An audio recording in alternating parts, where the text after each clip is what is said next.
morning, everybody. Happy Monday. Happy beginning of the week.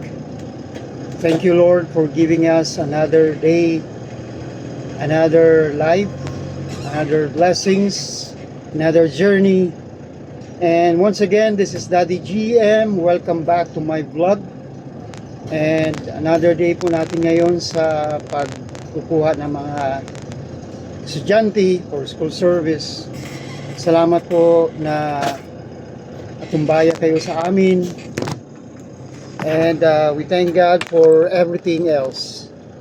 So we ask the Lord to bless us for the whole day and coming days to come.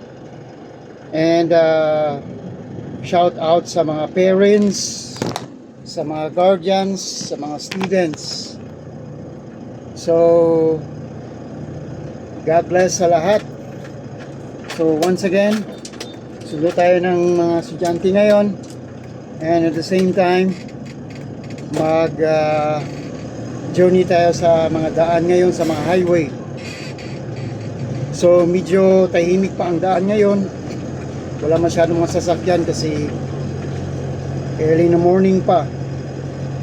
So nakikita lang natin yung mga e-bikes, mga sasakyan, mga kotse specifically going sa kanilang mga opisina.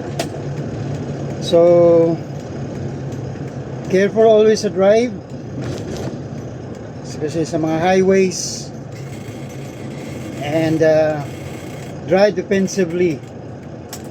So if possible, focus, kondisyon sa sarili while driving. Slow down kung dapat mag-slow down, speed kung dapat mag-speed. Just drive defensively, meaning if you feel na parang medyo mabilis ka, slow down. If you feel na parang you need to go ahead, go ahead. If you feel na safe ka din, go ahead then. Okay?